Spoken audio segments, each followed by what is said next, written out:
কি রে, আমি 1 ঘন্টা ধরে এখানে দাঁড়িয়ে আছি আর তোর এতক্ষণ লাগলো আসতে?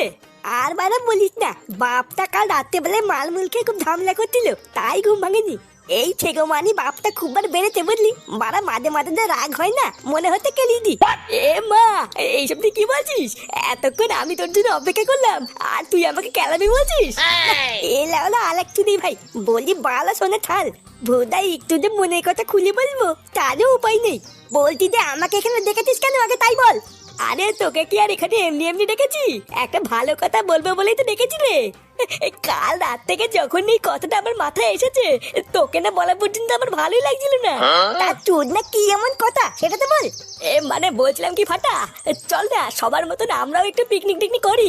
সবাই তো কত আনন্দ মজা করে পিকনিক টিকনিক করছে, কিন্তু আমরা তো কিছুই করলাম না। চল না চল না।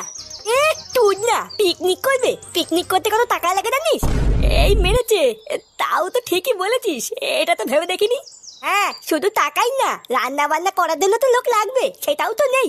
হ্যাঁ তাও ঠিক, কিন্তু এবার কি করব? আমি তো ভাবলাম যে একটু পিকনিক টিকনিক করে আনন্দ মজা করব। বালা আমি বলি কি, ওইটা পিকনিক টিকনিকে ঝামেলা ছাড়, চল একটুখানি মাল কিনে আনি, একটু খেয়ে দেখি কেমন লাগে। কে, তুই মদ খাবে? না না ফাটা, আমি তোকে মদ খেতে দেবো না।